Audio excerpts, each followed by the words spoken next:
नमस्कार, स्वदेश न्यूज देख रहे हैं आप। मैं हूं आपके साथ राखी और बात करेंगे आदिवासी किसके। आज आदिवासी योद्धा बिरसा मुंडा की जयंती है, जिसे आदिवासी गौरव दिवस के रूप में मनाया जा रहा है। मध्य प्रदेश के लिए ये अहम दिन है। यहां इस मौके पर बीजेपी और कांग्रेस आमने सामने दिखी हैं। बीजेपी ने पीएम मोदी की मौजूदगी में जनजातीय गौरव दिवस का आयोजन किया, तो कांग्रेस ने भी जबलपुर में ही ऐसा सम्मेलन बुलाया। दोनों पार्टियों ने एक दूसरे को आदिवासियों का बड़ा हितैषी बताते हुए आरोपों के तीर छोड़े। बात पीएम मोदी की करें तो उन्होंने कहा कि पहले की सरकारों ने आदिवासियों का ध्यान नहीं दिया। ऐसी राजनीति के कारण आदिवासी इलाके विकास की बुनियादी सुविधाओं से वंचित रह गए। कोई राज्य, कोई जिला, कोई व्यक्ति, कोई समाज विकास की दिशा में पीछे नहीं होना चाहिए। सालों साल वंचित रखे गए इन लोगों का विकास प्राथमिकता है। मोदी ने कहा कि जनजातीय समाज के योगदान के बारे में देश को बताया ही नहीं गया। अंधेरे में रखने की भरपूर कोशिश की गई और बताया भी गया तो बहुत ही सीमित दायरे में जानकारी दी गई। ऐसा इसलिए हुआ कि आजादी के बाद जिन्होंने सरकार चलाई, उन्होंने जनजातीय समाज की संस्कृति, उनकी कला को पूरी तरह से नजरअंदाज कर दिया। आदिवासियों का स्वास्थ्य, बच्चों की पढ़ाई को नजरअंदाज कर दिया गया। क्या प्रभु राम के जीवन में वनवासियों की कल्पना भुलाई जा सकती है? पहले की सरकारों ने आदिवासियों को जिस प्रकार नजरअंदाज किया, उसकी चर्चा की जाना चाहिए, उसके बारे में लोगों को बताया जाना चाहिए। और यही सब बातें देखिए सीएम शिवराज ने भी कही। तो आदिवासी किसके और बहुत बड़ा आज आयोजन भी हुआ है। रानी कमलापति स्टेशन का लोकार्पण भी निश्चित तौर पर आज किया गया। चर्चा को आगे बढ़ाएंगे, कुछ प्रतिक्रिया हैं, पहले सुनते हैं। जब हम राष्ट्रीय मंचों से राष्ट्र निर्माण में जनजातीय समाज के योगदान की चर्चा करते हैं तो कुछ लोगों को जरा हैरानी होती है। ऐसे लोगों को विश्वास ही नहीं होता कि जनजातीय समाज का भारत की संस्कृति को मजबूत करने में कितना बड़ा योगदान रहा। पंचा मामा, भीमा नायक, खज्जा नायक, राजा विभूत सिंह, बादल भोई, एक नहीं कितने जनजाति योद्धा थे जिन्होंने सब कुछ न्योछावर किया था देश की आजादी के लिए। ये उनका सम्मान है। ये तो सरकारी पैसे का दुरुपयोग है। मैंने खुद ने देखी है। ड्राइवर ने कहा कि साहब हमको तो आरटीओ साहब ने बस एक्वायर की है और उस पे झंडा लगा है, बैनर लगा है रैली का और बीजेपी का झंडा लगा हुआ है।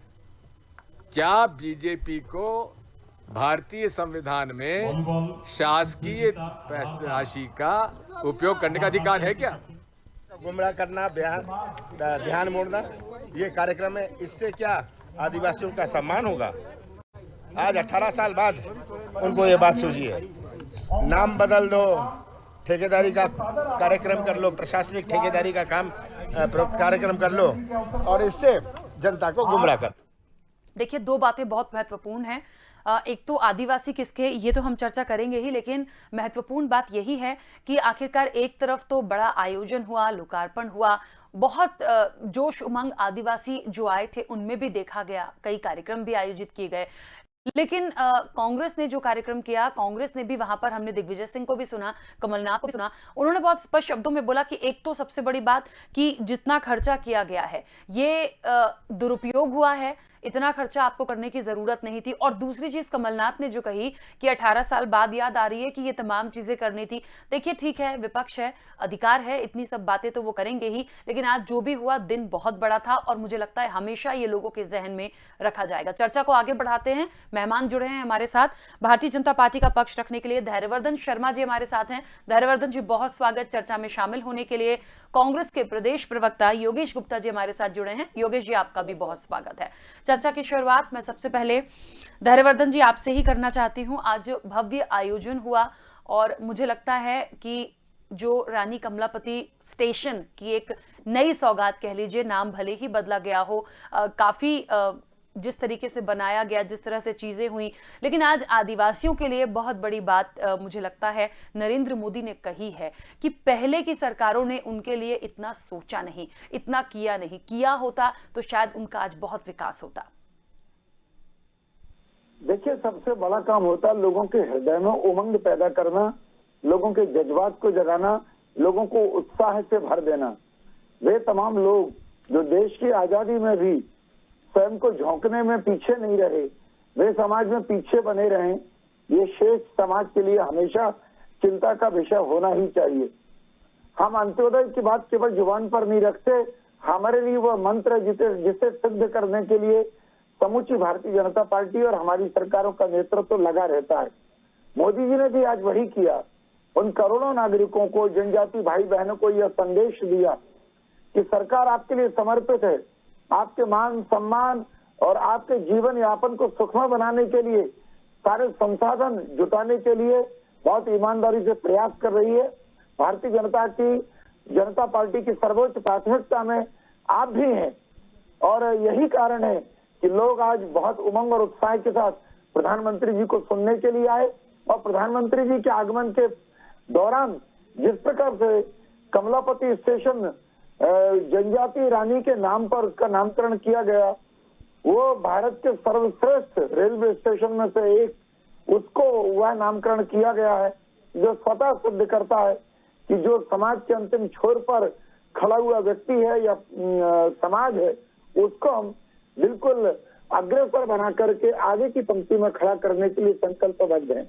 बिल्कुल। अच्छा धैर्यवर्धन जी, एक छोटा सा मुझे एक आपकी प्रतिक्रिया चाहिए थी। जिस तरीके से ये बात कही गई कि पहले की सरकारों ने ध्यान नहीं दिया, हम ये 15 महीने यदि कांग्रेस के छोड़ दें तो मुझे लगता है एक लंबा समय भारतीय जनता पार्टी की सरकार रही है। तो क्या यही माने कि भारतीय जनता पार्टी की सरकार पर ही कहीं ना कहीं एक कटाक्ष कह लीजिए या निश्चित तौर पर उनकी बातों का जो मतलब निकाला जाएगा वो यही है कि कभी सोचा नहीं आदिवासियों के लिए? देखिए, मैं इसका केवल इतना लगा सकता हूँ कि कांग्रेस पार्टी ने बढ़ चढ़ के गरीबी हटाओ का जो नारा दिया और जनजाति के लिए एक मुश्त वोट हासिल करने के बाद जिन योजनाओं का ढिंढोरा पीटा, ये योजना अगर क्रियान्वित हो गई होती या ताकतवर योजना उस समय बन गई होती तो आज यह सब चर्चा करने के लिए मुझे लग रहा है आवश्यकता न पड़ती। देखिए, मैं बार बार कहता हूँ कि जब श्रीमती इंदिरा गांधी जी के नाम पर इंदिरा आवास कुटीर लाए कांग्रेस के लोग, करोड़ों रुपए अरबों रुपए पूरे हिंदुस्तान में बजट में उसका प्रावधान होता था, पर वो गरीब की कुटीरें आज तक बनी क्यों नहीं? वो कुटीरों के पैसे कौन छीन गया, कौन खा गया उनके हिस्से को जो सरकार के द्वारा उनके लिए दी जाने की घोषणा होती थी?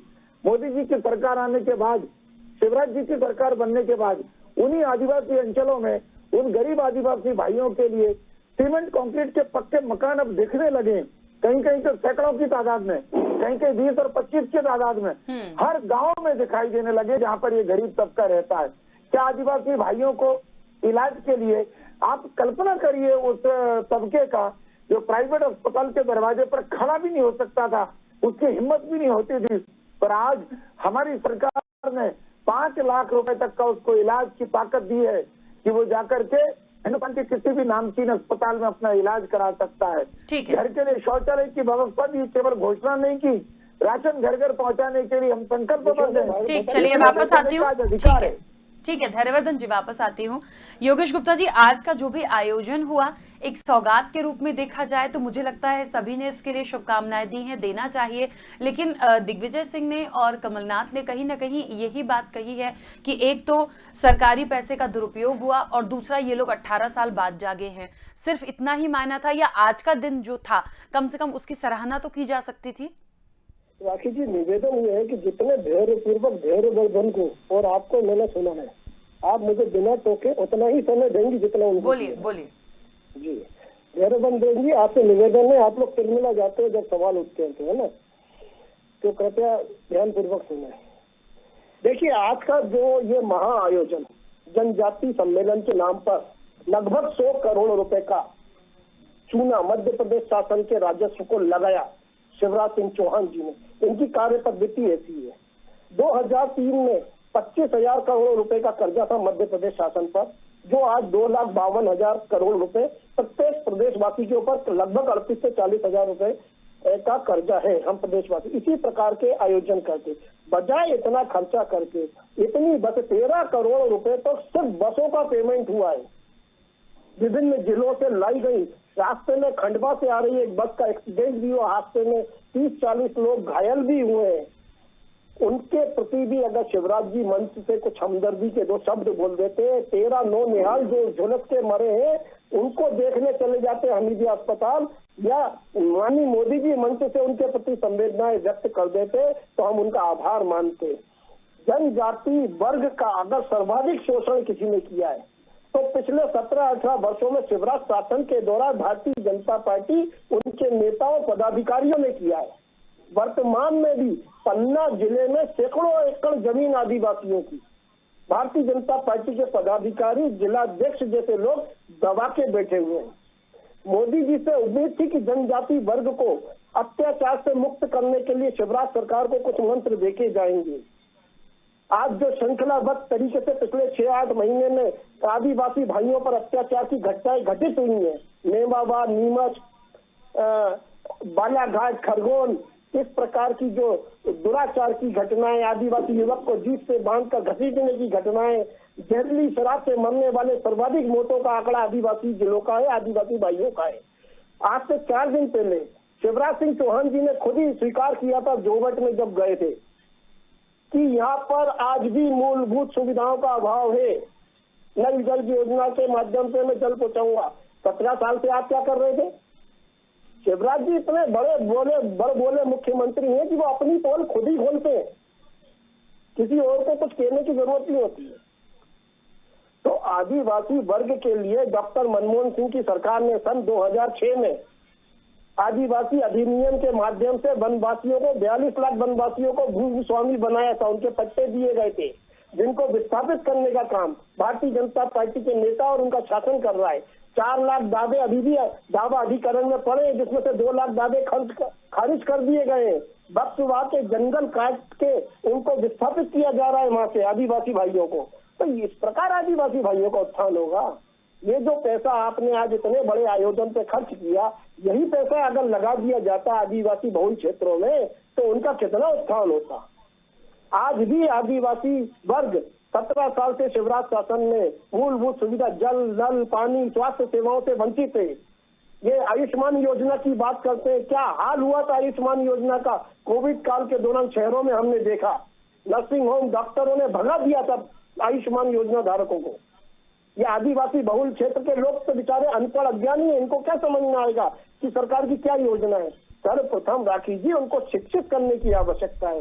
इसके लिए वहाँ स्वास्थ्य सेवाएं ब्लॉक लेवल पर स्कूल और शिक्षा की व्यवस्थाएं की जानी चाहिए, मगर ऐसा नहीं करेगी भारतीय जनता पार्टी।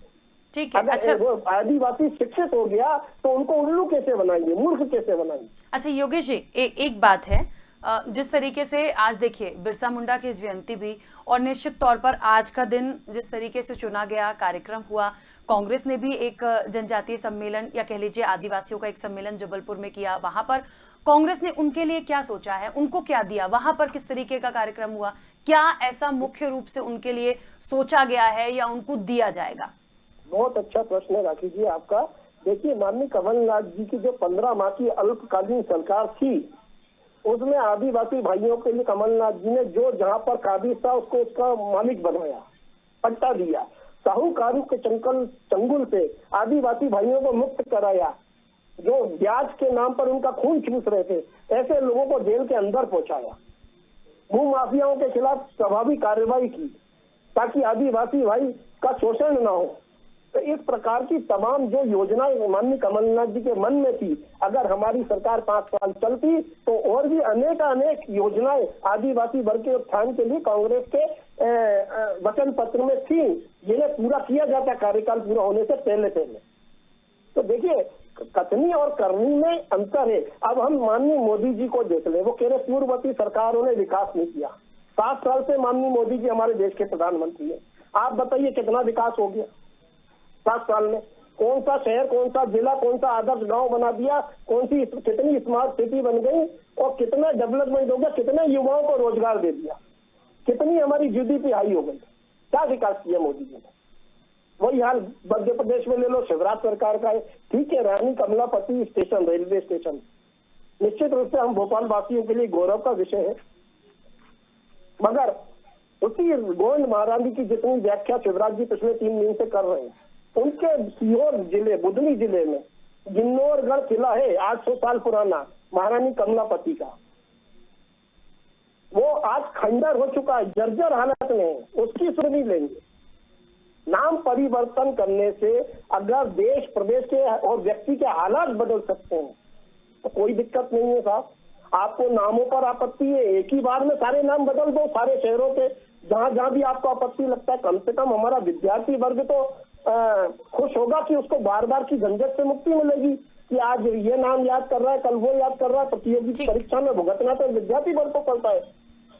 ठीक है, चलिए धैर्यवर्धन जी। इस प्रकार की जो नीति और वो है, एक और चीज मैं ध्यान आकर्षण चाहूंगा राखी जी और जल्दी से। आदरणीय धैर्यवर्धन जी का, कि देखिए लगभग 100 करोड़ का ये आयोजन, पूरे जिले में भरपूर बसों की व्यवस्था, बावजूद इसके आज मोदी जी के पंडाल में कुर्सियां खाली थी और जिनको लाया गया था वो भी उठ उठ के भाग रहे थे। पुलिस वाले समझा रहे थे भैया 10 मिनट रुक जाओ, तुम्हारे हाथ जोड़ते 10 मिनट रुक जाओ।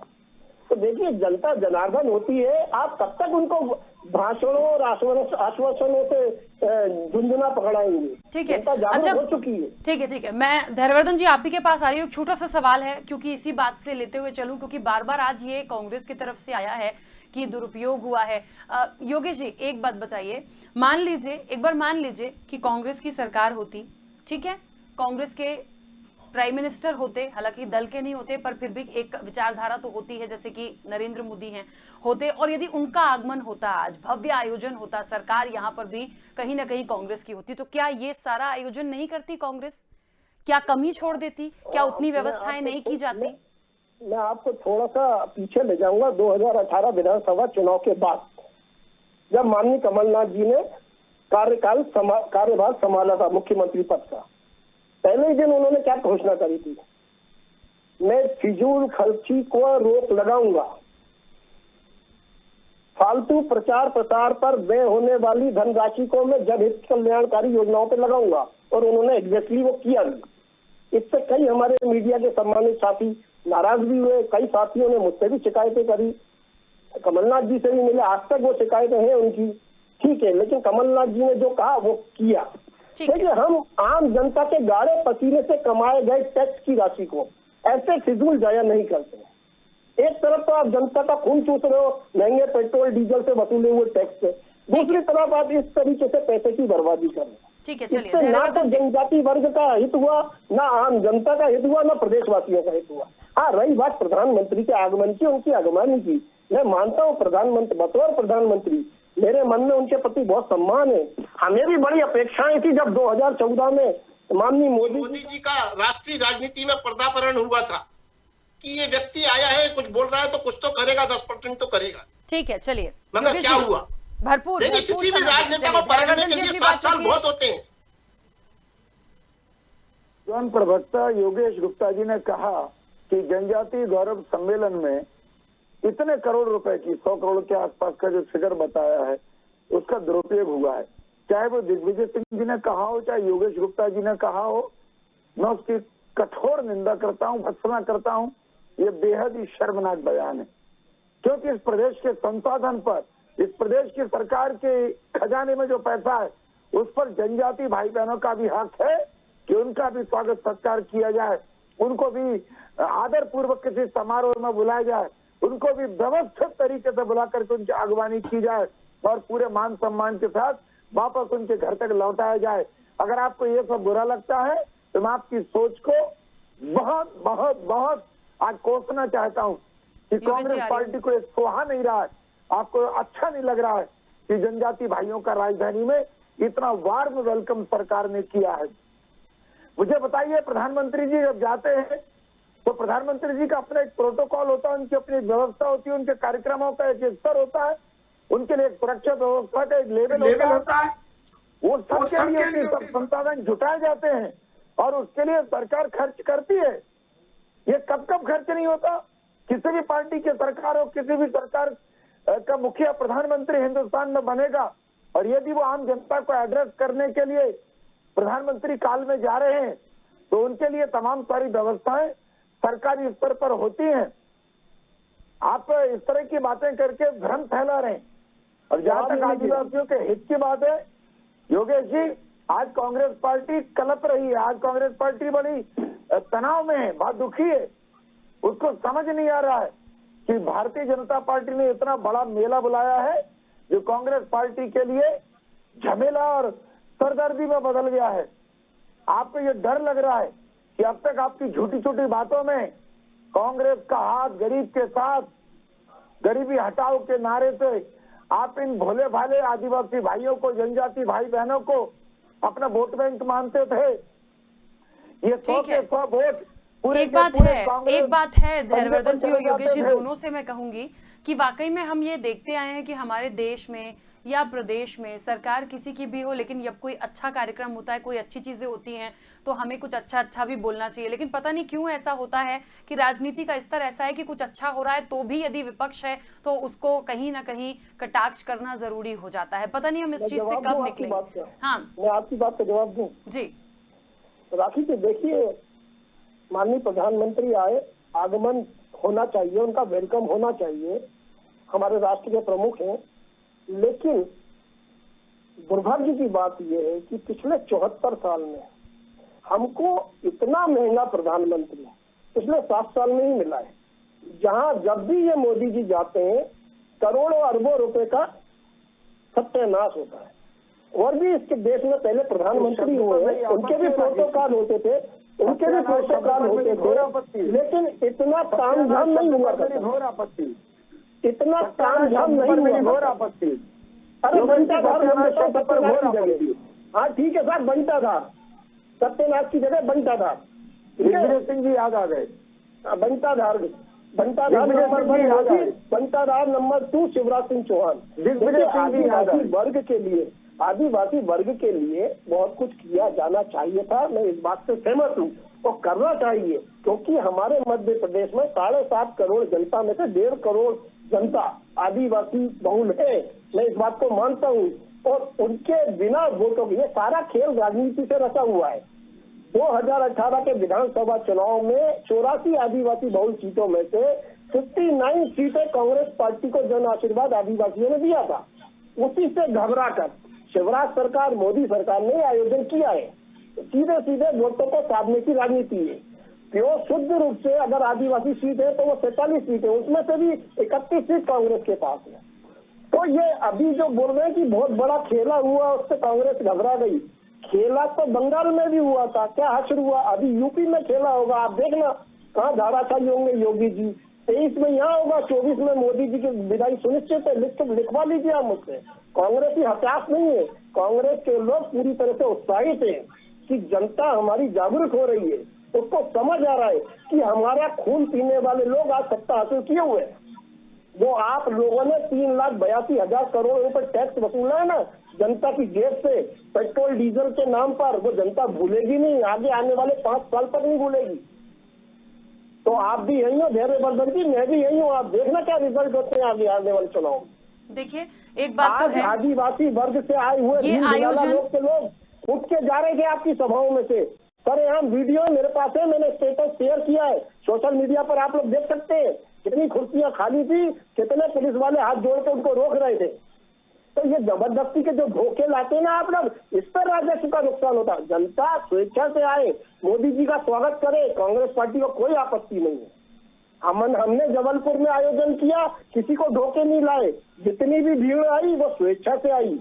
हमारी आम सभाओं में भी स्वेच्छा से भीड़ आती है। हम लोग 200, 300 रुपए में धोखे नहीं लाते हैं झंडा उठाने के लिए, क्योंकि इतना पैसा ही नहीं है भाई। आप लोग बड़े लोग हो, बड़ी पार्टी हो, भ्रष्टाचार से काफी माल कमाया हुआ है तो वो खर्च कर रहे हो। ठीक है धैर्यवर्धन जी, क्या लगता है जो आयोजन किया गया है, हम रानी कमलापति स्टेशन की यदि बात करें, राखी जी पहले मेरी सुन लीजिए। जी बोलिए। ये बहुत ही गैर जिम्मेदार बयान है योगेश गुप्ता जी का कि जो रैली में आए 200-300 रुपए लेकर के आए, 200 रुपए, 300 रुपए देकर हम धो करके लाए उनको, ऐसा बोल रहे हैं आप। ये तो आप लाखों प्रमाण देंगे आपको, प्रमाण देंगे आपको इस बात के, आप आपको प्रमाण देंगे इस बात के। बिल्कुल आप लोग हमेशा ये रैली नहीं, आपने अभी बोला भी आपकी चुनावी सभाओं में जो भीड़ इकट्ठी होती है ना, वो 200-300 रुपए में उठाते झंडा पकड़ के लाते हो आप लोग, आप भीड़ इकट्ठी करते हो, पूरा प्रशासनिक अमला लगा देते हो, पूरे अधिकारी, पूरे कर्मचारियों को उसके साथ कर देते हो कि सफल बनाना है। बोलकर बोलना चाहिए, आप गिरफ्तारी कर बैठे, इस प्रकार कहाँ है अभी? इस प्रकार के आयोजनों पर आप लोगों का इसी प्रकार का वो रहता है। पूरा हमेशा से ये लोग देखने में आया है, कई वीडियो सोशल मीडिया पर डले हुए हैं कि आप लोग भीड़ इकट्ठी करते हो, भीड़ देकर 200-300 से नहीं आती है। आप लोग प्रशासनिक कर्मचारी वर्ग का दुरुपयोग करते हो। चलिए देखिए, ठीक है धैर्यवर्धन जी, योगेश जी, समय की सीमा है। मेरा प्रश्न तो आपने सुना ही नहीं इस झगड़े में कि भीड़ पैसे से आई थी या ऐसे ही आ गई थी, और समय भी चला गया। बहरहाल आप दोनों मेहमानों का बहुत शुक्रिया इस चर्चा में जुड़ने के लिए। देखिए ये होना ही था, और ये अभी यहाँ हुआ है। दिन में जो प्रतिक्रियाएं आई थी उसमें हो गया। यही कहा गया है यदि कोई बड़ा आयोजन हुआ है, यदि ये कांग्रेस का होता तो बीजेपी कहती, बीजेपी ने किया तो कांग्रेस कह रही है। सवाल ये है कि चुनाव नजदीक है, इसलिए कहीं ना कहीं वोटों को साधने की, देखिए ये पूरी एक कवायद है, पूरी राजनीति है। लेकिन हाँ, जो कार्यक्रम हुआ वो हमारे लिए यदि एक गौरव की बात है, गौरव का दिन है, तो कम से कम उसकी सराहना होनी चाहिए, उसमें राजनीति नहीं होनी चाहिए। बहरहाल आगे कितना प्रभाव इस आयोजन का इलेक्शन में देखने को मिलेगा और आदिवासी वोट बैंक का मिलेगा, ये देखना दिलचस्प होगा। फिलहाल चर्चा में इतना ही, दीजिए इजाजत। बने रहिए स्वदेश न्यूज के साथ, सबसे पहले देश।